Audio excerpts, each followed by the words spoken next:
You lost your receipt. Most people stop right there. They assume there's nothing they can do.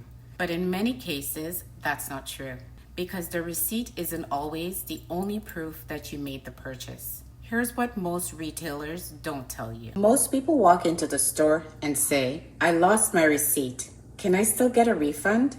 That puts all the attention on what you don't have. Instead, lead with what you do have. Say, "I purchased this with my debit card or credit card.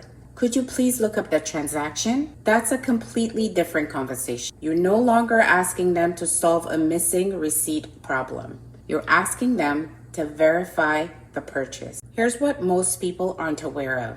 Many retailers can search for your purchase using the following: the last 4 digits of your debit or credit card, the purchase date, the transaction amount, the store location, and sometimes the product's barcode or SKU. Not every retailer has the same systems, and not every employee has access to those systems. So when one person says, "I can't," that doesn't always mean that the store can't. If the cashier can't look up the purchase, don't assume the answer is no.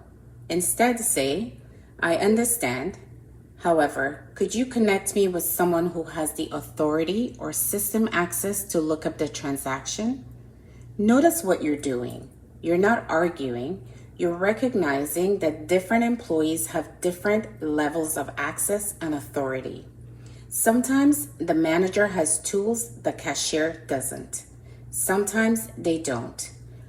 But you'll never know unless you ask. Even if the store finds your purchase, that doesn't automatically mean you'll receive a full refund. It simply opens the door. The item may be outside of the return window. It may have been marked as final sale, or the store's policy may only allow an exchange or store credit. Finding the transaction answers one question: did you buy it here? The return policy answers another: what happens next? These two are completely different questions. Before you go back to the store, gather everything you can. Bring the debit card or credit card you use, the product, the approximate purchase date, the amount paid, and any emails, loyalty account records, or digital confirmations you still have.